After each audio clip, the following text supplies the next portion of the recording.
done, we have to have the conversations about Mennonites also. We have to have the conversations about different types of Anabaptists. Right, because everybody just assumes when you see a head covering that or a plain looking person, they're Amish. Right. Yeah. So he was like, he didn't know what Mennonites were, but he knew what Amish were. Oh my.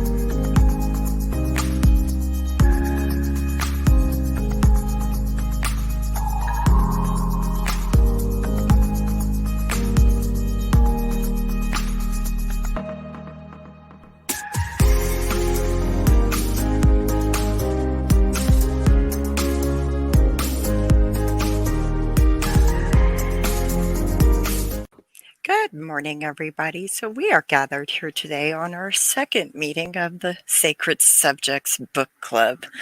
Just so y'all, if you haven't been watching, this is what the booklets come in. It's a set of booklets that are published by Pathway Publishers. It's an unknown author who is an Amish minister, as described by Pathway Publishers. We are currently discussing this booklet, which says, I wish I could have confided in my parents. And we started discussing it last week, but there's so much to discuss. We decided we needed to discuss it again this week to finish talking about some of the content. I am joined by Lori Stoltzfus, who is a licensed professional counselor coming from a plain and liberal Mennonite background, and by Stephanie Craybill, who's the director of Into Account. Would you all like to say good morning? Good morning. Good morning. Yay. So how's everybody doing? Hi, Lena. How y'all doing? I'm getting over a cold, so if I have terrible hacking, sorry. I'm really fine. It's just working teacher's course. Good morning. Well, I hope you feel better soon. So good morning, everybody. Well, today's episode, I think we left off kind of talking about the roles within marriage. So there was another role that was also described in this book within marriage on page 17. It says, the third reason God has ordained sex within marriage is to build the bond of love and attraction between a man and wife. I think we talked. Did we talk about that? I think we talked a little bit about that. Okay. And how it all goes into the harlot mentality. Yeah. Do y'all have any notes for the book after that page? Because I have notes all over, they're all in my I'm busy notebook, compliments of somebody. Compliments of yourself? No, actually, this notebook was a gift from somebody. The notebook itself. I got you. Yeah. But I have notes. I'm Billy. I'm just looking forward to your notes. Hi, Billy. Oh, well. The next thing that I kind of want to point out is on page 21, there's a lot of things there and we can't cover it word for word, everything, but there's this thing, seeking a better way. Okay. And the author writes, I don't know who first thought up that phrase, the facts of life. By it, we usually mean knowledge about where babies come from and how they are conceived and how boys and girls are physically different from each other. But regardless of who first used the phrase, I do not like the use of it. You will not find it often in this book. To me, that phrase symbolizes where the world has failed in their great sex education experiment. Can anybody tell me what the great sex education experiment was?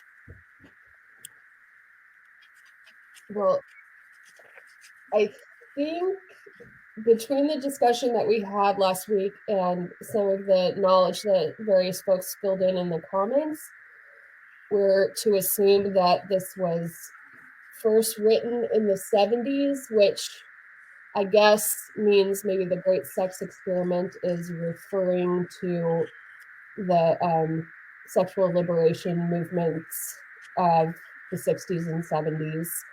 But it seems to also have some sort of evergreen quality because they're still using it. So I'm kind of assuming that the world is in a perpetual great sex experiment, and this literature is perpetually resisting that. That's my best stab, Lori. It seems like maybe the author kind of made it up. Or that. And I didn't have I should have researched it a little, like seen if I could find anything on the internet that wasn't created by the Amish. Oh, education is so cool. Sorry, we should have been clear. Yeah, they're talking about sex education in schools and the idea that anybody but parents should be teaching children about sex, right? Yeah. I go ahead, Lori. Well, I was just gonna say it was like wildly sensational the way that the author portrayed it, by saying basically like extremely out there concepts of like using observing people actually having sex as a means of sex education, which is inaccurate. Yeah.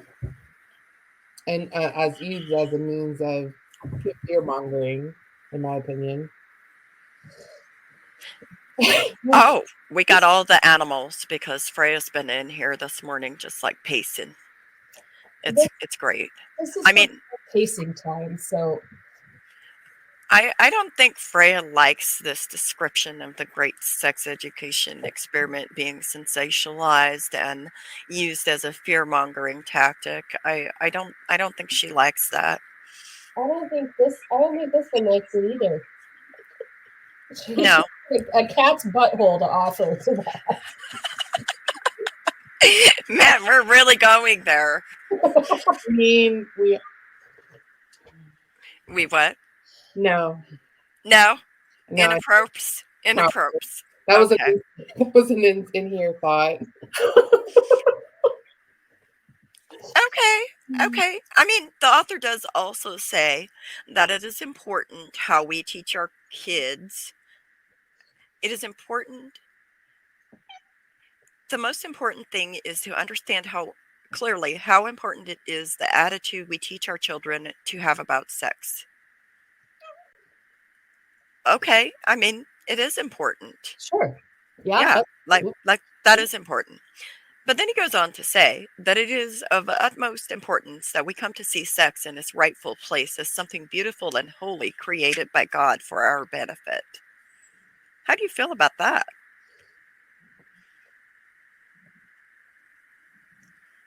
Sorry, I'm distracted by the cat headbutting her. Nash, you're starting to. I mean, the star of the show has obviously arrived.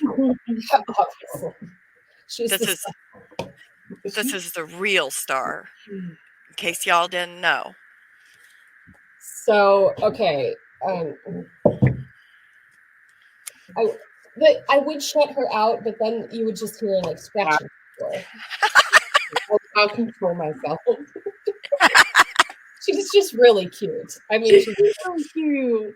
And she's really loving. Yeah. And she just like loves you. And she's like, "Oh, you're in distress? Let me help you out. I got you." Probably both of your pets can sense your anxiety. Oh, they definitely can. But I'm not really anxious right now. Right now, I think she just wants to be a pain in the butt. I'm not anxious either. Rather, I'm really grateful that I got to have this conversation and kind of talk about it. To me, I guess I think that if people believe that sex is created by God, like that's their beliefs. Sure. But I don't necessarily have to ascribe to that. And people find various different ways to believe about it. It's just kind of bizarre to me that like that idea is coexisting with so much victim blaming for sexual violence that is built into that is also built into this curriculum. Like, yeah, it's hard to reconcile the two messaging. Yeah. Yeah. I find it really confusing. I did also skip a page, so I do want to read this one because it's kind of like indicative of like things. So we must learn and we must teach. This is on page 20. And we must teach our children that it is important to keep themselves pure and to flee useful lusts, but not the desire itself. Not the appetite is wrong, but the misuse of it. And in some ways, okay, fine. But the author continues on, if I walk into a grocery store and start to eat an apple, it is wrong. So wrong that I could be punished by law for taking what is not mine. But once I have passed the checkout and paid for that apple, it is mine. I am free to eat it, even enjoy it. My desire to eat that apple before it was mine was lust. My desire to eat it after it is rightfully mine is good and right, a sign of health and a means of keeping me healthy. So, are you applying that principle to marriage? Okay, we just fell right into people as property. I was just, yep, I felt that. Do you view AFAB people as property? I don't. But is that what the author is saying? That's what I heard. Yes. It's like once you have bought the apple, you can do whatever you want to it. That is the message. And the woman is the apple. Mm-hmm. And I guess you could also say, oh, the man is the apple. Like you both have proprietary claims over each other. Like I know this book sometimes equivocates that, but like for one thing, we know that's not how it happens in practice. We know in practice, like the doctrines of male headship very much mean that like women and children are the property. Yeah. But also even if it like there's no equitable way for that to manifest because it is premised on the idea that you can lay claim to another human being. I'm an apple. I'm an apple, y'all. I mean, I'm the apple of your eye.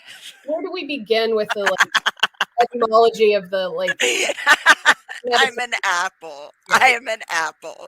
I'm gonna start saying this, y'all. I'm an apple. A rosy red apple, but You just I'm had an apple.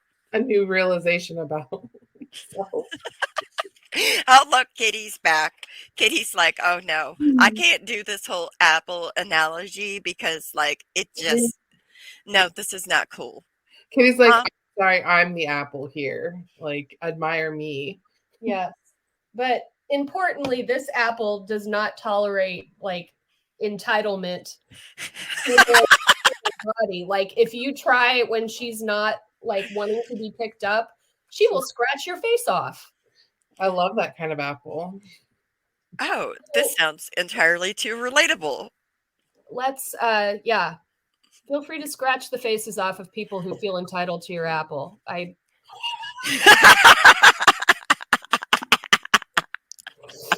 Oh, personally, I would do that. I mean, I might do a little bit more, but I mean, if you feel like you own my body and that entitles you to touch me at your own risk. Mm-hmm. Mm-hmm. I'd invite you to touch me at your own risk. I'm just saying. If you want to test the waters. You've been so helpful, Anish. So one of our listeners said apple kind of rhymes with asshole. I mean, we've had all of it already in the first 5 minutes. Apples, assholes. it is, time for more coffee. Speaking of assholes. Okay, seriously, can you just sit? This cat just needs to be the apple of your eye, Stephanie. Well, she is. Okay. But also, okay. You jump up there. He's like, that's your play area.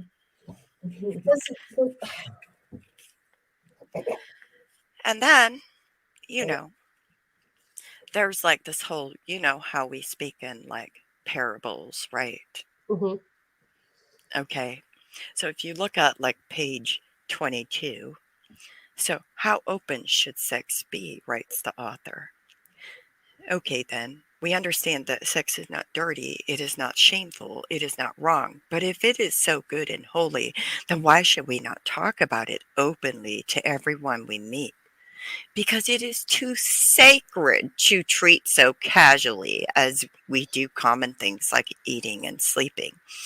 We treat sex in a special way, not because it's dirty, but because it's sacred.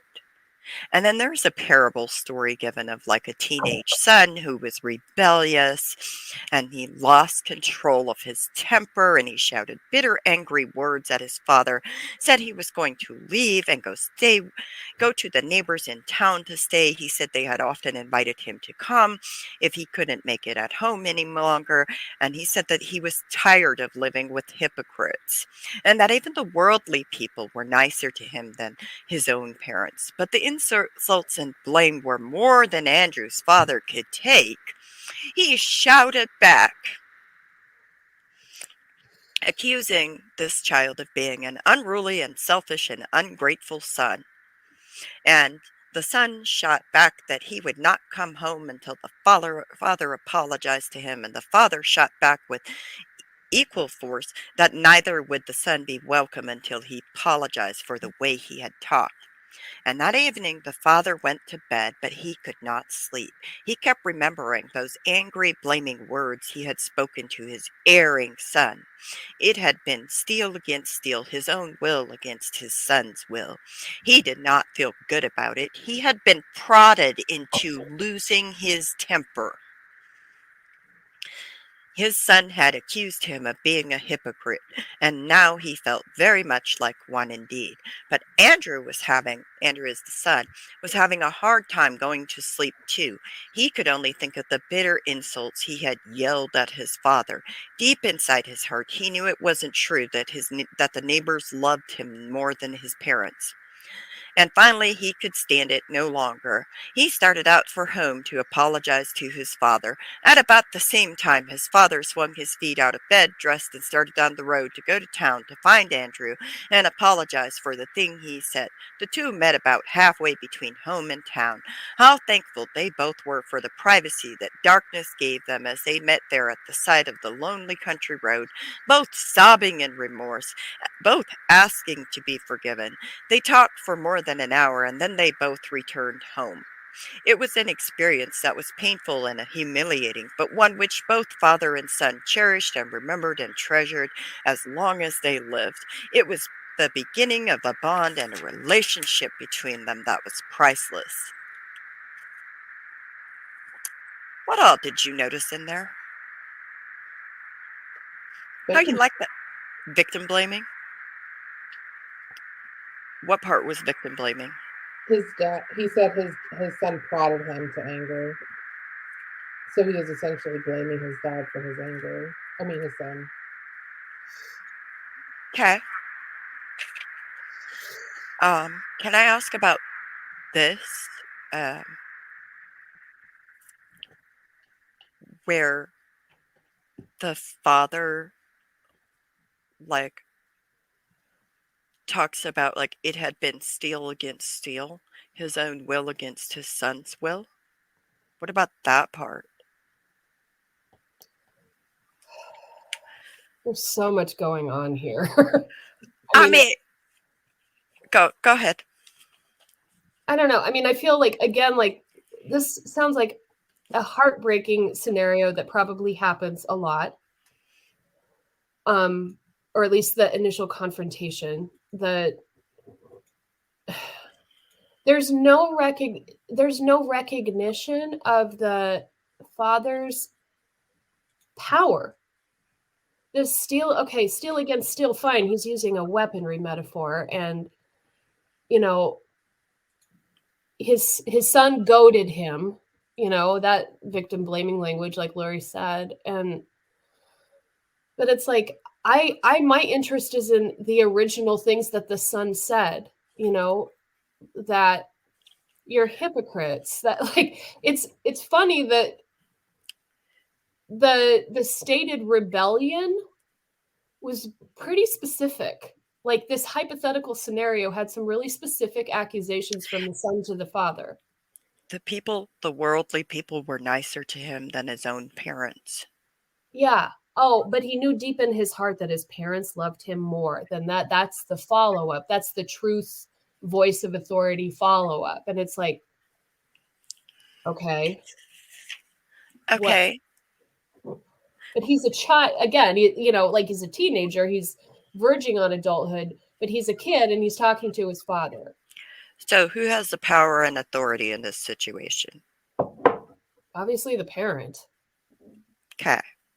So when the son accuses the father, what does it sound like to you? I mean, I don't know. Lori, I defer to you on that. I have some ideas, but you're a therapist. No, go ahead, because I don't. I mean, it sounds like someone who's being, worst case scenario, someone who's being abused. Best case scenario, a kid who is really not feeling heard and feels like there are no more options left in their family. And saying the worldly people are nicer to me, like what? So drawing on my own experience, I'm not going to lie. I probably actually did tell my parents that the worldly people were nicer to me than they were. But that was also a case where I was being abused. Yeah. And the other thing is like they labeled this child as rebellious. What have they labeled me as? They labeled this child as angry when they finally speak up. Yeah. What did they label me as? What do people still label me as? And what are the stories that they use to get their youth back under their control and their thumb so that there's no long-lasting consequences for those actions? This is a manipulative story because the author goes on to talk about, no, they don't talk about this to anyone they meet. It is too precious, too deeply personal. So is this story okay? I'm still having some trouble making connections between we don't talk about sex because it's so precious and sacred and this story. Like, are they trying to make a connection? Yeah, this is a connection. It's like, okay, this story is as personal as sex is. And they had a reconciliation based on sobbing and apology, and that's true repentance viewed right there. Or trauma bonding. Or, oh, jeez. Sounds like a twisted use of the so-called parable of the prodigal son. Yeah, Well, bringing that in, yeah. Yeah, I would be inclined to kind of agree with that. But it's like this thing, like part of this story, what's interesting is I've experienced being the child on that side. Mm-hmm. In the same token, I've experienced being the parent that the child comes to and says, "Hey, I got this thing." And the thing is if you are responding with anger to your child, that is a you choice. I promise you, that is a you choice. That is not your child invoking you to anger. Mm-hmm. That is you choosing to respond with anger. And when your child trusts you enough to openly say something about something that you are doing that bothers them, they are showing that you have taught them and you have invoked a sense of safety in your child enough. Or in the case of abused children, sometimes they are just, they're done. It has to come out some way. Yeah. So either your child's going to come to you with the things that are bothering them in a way that you have modeled them, or they're going to come to you and explode when something happens if they've experienced so much trauma. Yeah. Or if they've bottled it up, it can just come out. But it is a thing when a child tells you something about yourself, hear them. Yeah. As a parent, it is your responsibility to hear them. And if you're responding with anger, again, that is on you as a parent. Promise. But There's yes, room for that in this type of mindset, because if you're a child, you're at the bottom of the totem pole. Like, you gotta say, you don't get to. That's anytime you say something to, even when you ask a question. Sometimes, I know that happened to me a lot growing up. I just asked questions because I was a question asker, and I would get the response because I said so. Like, that told me like I wasn't even allowed to ask questions. Yeah. Because it's, it's questioning authority, and we don't do that. So that child had no. As soon as he started saying that, he was already going to get in trouble. he was already going to be, yeah. You're right. You're absolutely right. There also seems to be a really, like, what happens in the family stays in the family vibe here, which, like, like, it seems like this is the conclusion of this is being put forward as a victory because the reconciliation happened in private. It wasn't witnessed by any worldly people. It wasn't overheard by any neighbors. Like, it happened. It went well because this teenager did not go and trust another adult ultimately. Like, that would have, I guess that would have been the worst outcome if the teenager had gone to the worldly people and told them what was going on. Right. And Oh yeah. yeah, which, yeah. And it's just like, it strikes me, it's like, that's such a common, like, based on everything that, I've read and that Mary has taught me, and that I've heard from other Amish people, that, like, this is like, you don't tell the truth to outsiders. You don't expose, like, sex is, if sex is a broad umbrella that includes sexual violence, which clearly is the case in the ethos of this series, then talking about sexual violence is the same betrayal of the community, of the family, of the church, as this kid, like, threatened to commit by going to the worldly people. Am I reading it right? Yeah. Yeah. No, this kid, like, it threatened everything. It threatened everything. And the whole keep it in the family thing. Yeah. I think, isn't it true that mafia families have that whole mentality of keeping it in the family too? It's a standard, like, linchpin of coercive control. Yeah. Like, it happens amongst other cultures too, to have that kind of mentality and that kind of mindset, but I think it is very much present here, is that, oh, we had this explosive outburst. There was a verbal altercation for sure that we know of. And, we don't talk about that publicly. We don't, that's private. But even, some of us have, like, somebody that we can confide to in a friend or feeling remorse, but yet, like, we treasure it too much to speak lightly of it.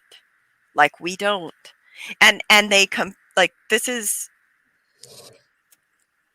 like, okay, so are we also supposed to draw the conclusion that we treasure sex too much to speak of it lightly, but that also means that we treasure sex too much to speak about sexual violence lightly? And who would ever speak of sexual violence lightly in the first place? What kind of person would do that? A perpetrator. Yeah. It's also, like, what the idea of, like, this is so sacred that you must be willing to do it even when you don't want to do it. Like, it is making sexual violence, like, the amount, the way they've set the stage for this is, like, you no longer have ownership over your body when you get married. And, like, whether you want to or not, you owe your spouse regular sex. And the idea, and then like the property metaphors with the apple, like you bring all that in, and then it's like, oh, and by the way, this is so sacred, we don't talk about it with anyone else. And like, well, it also just creates shame, because if something isn't talked about, it's and then it does create shame in the people that have thoughts or questions or any curiosity about it. Then, well, it must be bad. So it's mixed messaging at its best. yeah. It's really confusing to try to put it all together, isn't it? Yeah, I just want to say, like, to people who have read it, like, if you felt confused by this and felt like there was something wrong with you for being confused and were shamed for being confused, like this is You're confusing. There's nothing wrong with you. These are mixed messages. It's very mixed. And like like it kind of like goes into this next part is like who should teach it. Mm-hmm. Let me read a quote on page 25. Man cannot improve on God's plan, and it is God's plan that this subject should be taught to children by their parents. Okay, now where is that in the Bible? I haven't seen it. I mean, any thoughts? Because I can't find it in the Bible. I can't even find it in the one that I brought from, that I have, my Amish one. I can't find it there either. So It's not in I'm your Bible. no. I just would like to know because Wait, people. oh, sorry. Are we saying that leaders arbitrarily decided that? Is that, and then told their congregants that that's fact? And name the booklets the sacred subjects because being sacred means it's ordained from God. Yeah, I mean, I'm not really saying that, but that is kind of what it looks like, isn't it? Oh yeah, If it looks like an apple. it looks like I'm the apple, y'all. We can't make everything an apple. it's like I. I'm But just continually flummoxed by these things. then it goes on to say, if anyone else does it, it's only second best. Again, where is that in the Bible? Where is that in the Bible? I really want, if you know what Bible verse that refers to, please send me an email. I want to know, or comment it on this video. I want to know where that is in the Bible. Sorry. If anyone but the parents teaches the kid about sex, it's only second best. That's what it's saying? Yes. Yep. It's literally saying that in black and white. Okay. Got it. And then, are you ready for this one? Yeah. Do you need your kitty cat?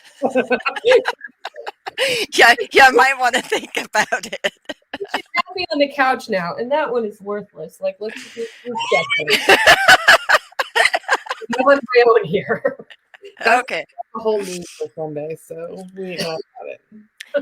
That is why this book is written to parents and not to children. But you're expecting parents to use this book to teach their children about sex. Am I misunderstanding that message? It's in black and white. I mean, like, again, like, it's literally what it says. It's a little circular. It's a little circular logic. Can you explain what circular logic is? It's okay. If you say, my belief system is superior to all other belief systems. How do I know this? Because the scriptures of my belief system tell me that it is superior to all other belief systems. Therefore, my belief system is superior to all other belief systems. That is circular logic. Thank you. So that what it means is that there's no looking outward for evidence to support the claim. It is, this claim is true because this claim is true. So here it's like, I mean, probably I'm going to belabor this a little bit, but okay, so parents, you're supposed to teach your kids about sex. You are the only ones who can teach your kids about sex. But your kids, like, we're here to sorry. It made sense in my head. It's not making sense coming out. Can somebody help me fill this? Like, I feel like this is circular logic. Okay, so like Dizzy when you're trying to understand it, it's probably circular logic. so they're stating exactly this. Man cannot improve upon God's plans. They say that their beliefs are based upon the Bible. Right. But nobody knows where this Bible verse is that supposedly supports the idea that only parents can teach sex education to their kids. Right. There is no evidence that I have, and if there is evidence that supports that in the Bible, I would really like to see that. God says it's true because I said that God says it's true. Mm-hmm. Does God speak to him and only him? I mean, this is in cult analysis. This is what we call thought terminating cliches. Yep. You can't argue with them because they're self-justifying. Mm-hmm. Mm-hmm. So thank you for that. But moving on to the next note that I have, it is on page 26, and it talks about bedroom and happiness in marriage. I can't wait. We're going to learn so much, aren't we? Mm-hmm. If the husband sees his wife as a sexual object for him to use and take advantage of, it will take a lot of words to convince his children that sex is clean and beautiful. Bedroom unhappiness in marriage spills out into all of our lives and can affect us throughout the day in ways that children will absorb. I have so many questions. Well, floor is yours. How will the children know? Like, what? That's really sketch. I mean, I don't know. What about you, Stephanie? Well, I'm still caught up on, okay, on the one hand, your wife is an apple that you buy in the store and you can do whatever you want to the apple after you bought it. But on the other hand, if you're objectifying your wife, then I guess it will make it difficult for you to teach your children that you shouldn't objectify people that you're having sex with.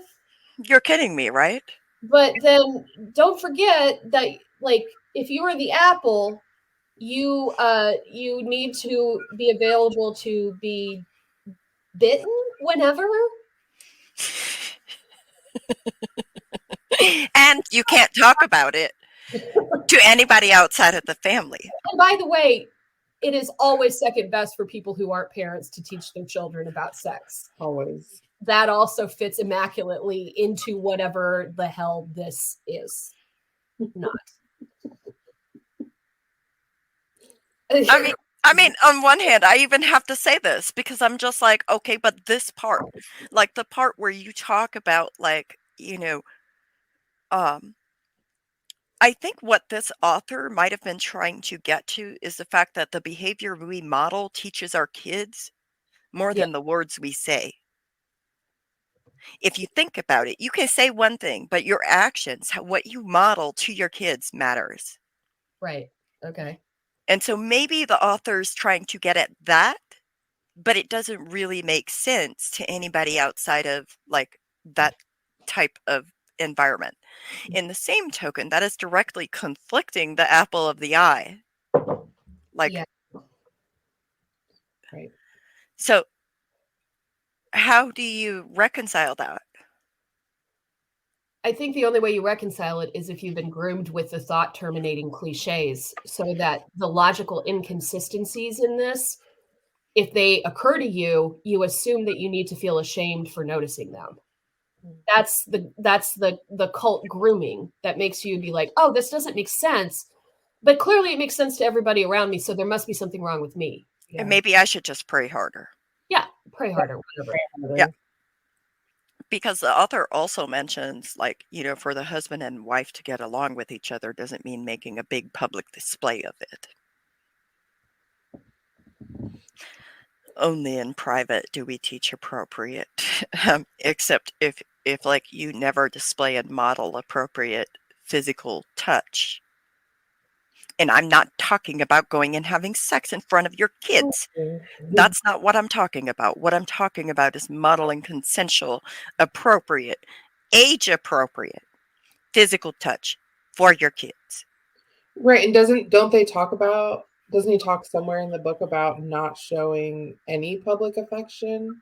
So how are kids even supposed to see that? Like, I think it is healthy for kids to see parents being affectionate toward each other. Yeah, he says it right here. He says, if our love is genuine, we do not need to prove it in public by a big display of physical affection. So there was a mentality that I lived with while I was inside of the community, and that was that anybody that displays public affection is not really genuine love. Literally. It doesn't even make sense. But that's the mentality behind that. That's what I believed at that point, because that's what I was taught to believe. It makes sense too, like even just growing up, even though we weren't Amish, like my dad grew up Amish. Well, he grew up Mennonite, but his parents grew up Amish, so these things were passed down to him, and he's still really a little awkward with physical affection. Oh, now you understand your dad a little bit better. Mm-hmm. That's interesting. Well, and I want to go right back to like the whole if like parents, like, is there an idea here in this type of language that parents should just get along at all costs? Yeah. Yeah, I mean, I want to know, like, where does healthy conflict enter into this? Because it seems like I'm remembering, Mary, something that you said last week about how the hardest thing for you as a parent wasn't teaching your kid about sex, it was teaching your kid about interpersonal relationships. And this seems to, like, when you're getting this kind of information about, okay, how do you handle conflict within a family? How do you handle the boundaries around your body? How do you handle what's public and what's private? And it's just, there are all these contradicting rules and all this shame. It's no wonder that so many people coming out of plain communities say that they have trouble with interpersonal relationships. Because from my perspective, you're getting so many mixed messages as children about what's appropriate and what's not, and what love is and what love isn't. Yeah, and I mean, even furthermore, on the next page, on page 27, we go into talking about this is not a marriage manual, but it has become the trend for many modern marriage counselors to blame all marital discord on an unhappy sex life together. I will vouch for that. Facts. Many marriage counselors do that. Sure. If husband and wife quarrel about which neighbor to invite for dinner, if they disagree about how much money to spend or how to discipline the children, they trace it all back to an unhappy sexual relationship. Although such modern counselors take it to a ridiculous extreme, there is no doubt that when couples are unable to find a well-adjusted sex life, it can and does spill over into the rest of their relationship. The reverse is also true, of course. If they cannot agree on other problems, it can affect their sex life together. Although we plain people feel rather good about the fact that we don't permit divorce, there are far too many painfully unhappy marriages among us. and a lot of couples do lack a proper understanding of each other. Many wives endure sex considering it as a necessary burden they have to put up with. They may subconsciously despise their husband for being oversexed. This part made my stomach churn. This is so.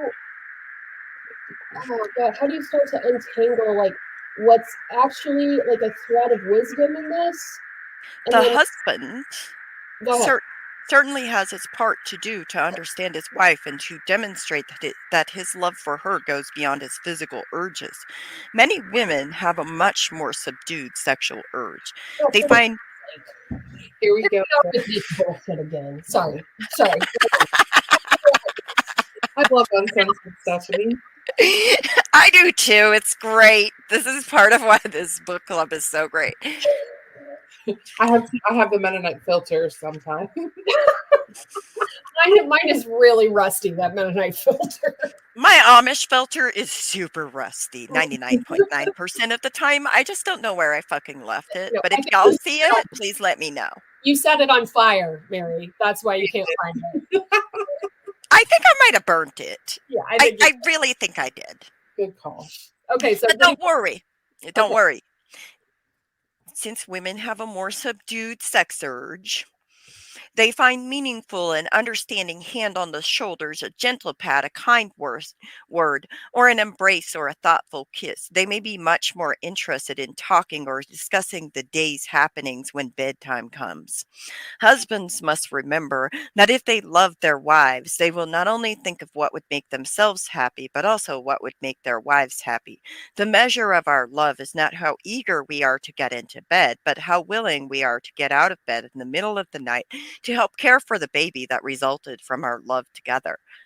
Okay, but earlier, what did we hear about? buying apples, but we're still buying apples when we get married. So how are you supposed to pull this off? By the way, she's actually. Oh, but also not only the apples, but also to have a healthy relationship, you have to start with a healthy sexual relationship because that's going to create a healthy bond. Remember that part? Yeah. How many people actually wrote this? Was this written by a committee that was arguing with each other? Because that's a possibility. That would make a lot of sense. It only says that an Amish minister wrote this. We don't know who. I'm kind of doubting the credibility of the accounting of the creation of these wonderful pieces of literature.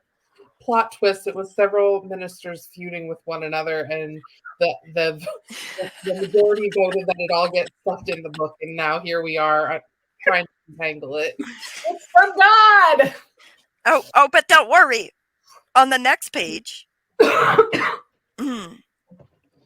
my parents were diligent in teaching us to dress in the ordering of the church, to be reverent in worship, and not be too loud or laugh too much. But why the silence on the subject of purity in thought and actions? Are the Amish silent on the subject of purity? I mean, further, thank God I was spared the experience of some of my prettier, more popular friends who lost their virginity at a young age. And my question is, were those friends SA'd as children? Right, because they in one of these books somewhere it does talk about that, right? Yep. To a girl of 11, I think it is. But then we're now supposed to stop discouraging children from talking to their parents about questions and problems. And I would actually agree with that sentence. Say it again. The first step is to stop discouraging children from talking to parents about problems and questions. Well, like Stephanie said, there are some nuggets of wisdom in, Right. I can't argue against all of it for sure. But it's just so conflicting though. I think because we heard the parable, like the prodigal son parable earlier, that story, and now we're supposed to actively encourage. The second step is to actively encourage such questions. That and that doesn't play out very well in most Mennonite or Amish homes, or at least Mennonite homes. Like I said. It depends on the home. It really does. Like, that's just really it. Like, but I do think that when you encourage your children to be open and honest with you and you provide a safe space for them, you are encouraging them to actually ask questions and not answering questions with because I said so is critical. Also, unequivocally, if you want to have this kind of relationship with your children, you cannot use corporal punishment. You cannot spank them. You cannot beat them. You cannot try to break their will. If you want to have frank conversations with them, you can't do that. We know that that leads to children not confiding in their parents because they fear physical consequences. Physical abuse, which is also like rampant in these communities, is part of why children aren't talking to their parents. Well, then the author even, like, this is part of what baffles me. The author even says every time you shame your child for having asked a question, you break down a bridge over which he might have passed at some future time to come to confide in you. Absolutely, that's true. And every time you accept his question willingly, every time you do your best to give an answer that is honest and fair, you build a bridge that will help make it easier in the future, like to confide in you later on. Like, y'all, like, this is true. That's good parenting advice. And it's just really, really frustrating that it's in this toxic mix. I feel like that's the most dangerous thing is people are never going to be able to throw this out because they're like, oh, but like this seems good. It's like, yeah, but a lot of it when you just read it at a surface level, it does that. You're like, okay, yeah. But until you start to put all the pieces together and critically think about it, is when you see more and more things that don't add up. Yeah. And again, like, some of this is not bad, but it's like when you have some good advice mixed in with some really dangerous advice, what happens is that, like, it causes this conflict within you and you don't know what is correct and what is the accurate way to do it. And so if you see your neighbors doing this, or you see your family doing this, or your parents did this, you're more than likely going to repeat what your parents did if that is mixed in with the good advice. Another thing they talk about is parents with wrong attitudes. We've already discussed this. It is sufficient here that it may take a long time to change our trend of thinking. Husbands and wives should discuss this openly with each other. They should discuss why, what factors, and why you look at sex as unclean, and discuss ways of overcoming this, and pray earnestly for help to cleansing your thinking so that you can see this as one of God's gifts. Then they even talk about parents feeling unsure and awkward. And this book is written to make such communication easier. No. I just feel so bad for people who earnestly want to get information and then are like, why? There must be something wrong with me that I don't understand this. Why doesn't it add up for me? Maybe I'll read it another. I got another one for you. 2 of the booklets, so when parents feel unsure and awkward, 2 of the booklets in this set have been written so that a child of 11 or 12 can read it for him or herself. Great. Let that sink in.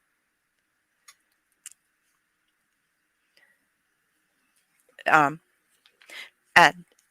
they do feel that it is most ideal if parents read these simply as a model or suggestion of how they might explain things. Okay.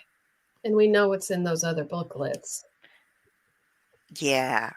And doing that will help create a bond between you and your child. I don't see how an 11-year-old reading to a girl of 11 would increase the bond between her and her parents. I mean, I'm not going to comment on that right now because it feels like it would be way too much. Yeah. But y'all have fun. I know. So for viewers, we really encourage you to read Mary's book, Memories and Reflections of an Amish Misfit, because she does talk about that in there. Yeah. About being given that book. And then the next thing is where we talk about parents fear knowledge will increase temptations, and there's a whole parable there. But regardless, it ends with you are the parent, you are making the choice for your child. Will you tell him when he needs to know in the right way and at the right time, or will you leave it for others to tell him in ways or works that are shameful? And why are we using the word shameful? Yeah. Well, remember, God has ordained it that, My bad. you know, parents are the only people that can teach their kids about sex. Anybody else is second best, so it should be shameful, right? Am I wrong? According to the book, you're right, yes. So also, if children are, no, I don't know. I don't even know. What did we just read? Y'all, this booklet, I wish I could have confided in my parents. Do y'all have any clothing thoughts on that booklet? I think it's an example of what not to do. What about you, Stephanie? I think it's an artifact of a really, really traumatized group of people. That's one way you could look at it. That's good. And that's like, I mean, that's a little bit, that's the academic in me speaking. Like, I can't pretend to know what it's like to grow up, like having this be my only information about sex, but I see trauma all over this. Like just in the way, the conflicting ways that this authors we don't know are talking about shame lets me know, like, the people who wrote this are people who are carrying community and generational trauma, and they're, I don't know what their motivations are, but they have created a document that simultaneously reflects a lot of trauma while furthering all the mechanisms of coercive control that are allowing a lot of abuse and manipulation within the communities that they're ostensibly serving. Which is really, quite frankly, awful. So if, like, you don't have any other clothing thoughts, I'm going to talk about our next booklet for a second. It's going to be Ignorance is Bliss, if you're following along. And, I want to say that a summary of, like, my thoughts is like this. I feel like there's this overlying problem with the booklet itself, because not only is everything conflicting and indicative of a traumatized generation, as Stephanie mentioned, it's this thing that parents are given, and they trust these people to be telling them good information. And they look at it as like the sacred subject. So it was ordained by God. This is something that was given to them by God. And so when this is all that they are really provided, and in conjunction with, at times, Amish parents have also been provided with To Train Up a Child. I don't know if y'all are familiar with that, but that book is a horrible book. And when you combine these two ideas and the ideologies and the theologies together, it is a perfect environment for child abuse to be rampant. Literally. And it is a perfect environment to tell parents they are doing the right thing by abusing their children. When you look at parent-child conflict as being a war, a weapon, like you use these analogies of, like, it's my will against my child's will. You are pitting parents and children against each other. Mm-hmm. Conflict in and of itself is not inherently unhealthy. Conflict can actually lead to change. It can lead to having open conversations. It can lead to, doing things in a way that make more sense to your children. It can lead to your children having a better life. It can lead to you having a better life. So there is a way to have healthy conflict. And that I did not see demonstrated in this book. Mm-hmm. And I kind of think that's a shame too, in many ways. Whew. Well, I have one other thing I just wanted to mention is like writing on what you said about conflict is one of my mentors in graduate school said to me once, because I was trying to deal with like how to represent the fear of conflict that I was seeing in this case in liberal Mennonite communities. And he said to me, conflict is the context in which everything happens. Conflict is the context in which everything happens, just generally speaking. And I found that really helpful because, obviously I was raised very conflict averse, like many, many people in our culture are. And I don't mean our culture Anabaptist. I mean, our culture is The bigger culture. Yeah.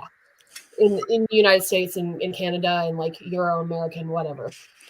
But when we don't actually get to opt out of conflict, we're surrounded by it all the time. There's no, like, I think that one of the things that Mennonites have done, that Anabaptists have done, like regardless of the manifestation, is think, okay, we can create a sanctuary here where we don't have conflict, and conflict is bad. And that has contributed to our interpersonal violence and trauma. We don't know how to navigate conflict. And when you don't know how to navigate conflict, you exponentially increase the likelihood that it's going to turn into violence. oh, yeah, that's a really good point. Yeah, it's a big issue. And the way that we understand, like, our whole conversation about pacifism and violence and, non-resistance, and how to reconcile that with the incredible amount of interpersonal violence that happens in Anabaptist communities is a big deal. It really is a big deal. And I think this is another piece of like the factors at play that create that environment that are rife with child abuse and violence. So thank you for that. Well, we are at our time. So I just want to say, like, if you listen today, thank you. If you like have thoughts, ideas, like, again, if this is triggering for you, please seek out resources to help you feel like you're in a safe space. I hope you are in a safe place. Like, if you're supporting us in any way, like our Patreon subscribers, thank you. We appreciate you. We couldn't do what we do without all of you, both our listeners and our Patreon supporters. And of course, thank you, Lori. Thank you, Stephanie. Like, I'm so glad we get to do this. And we'll come back in March with Ignorance is Bliss. Maybe it's not Ignorance really. is not bliss? Ignorance is not bliss. Yes. Yes. This is going to be great. I'm going to call it Ignorance is Bliss. My bad. They actually believe that ignorance is bliss, so I think that we should rename it. Here, I fixed it for you. I fixed it. Y'all have a great Sunday.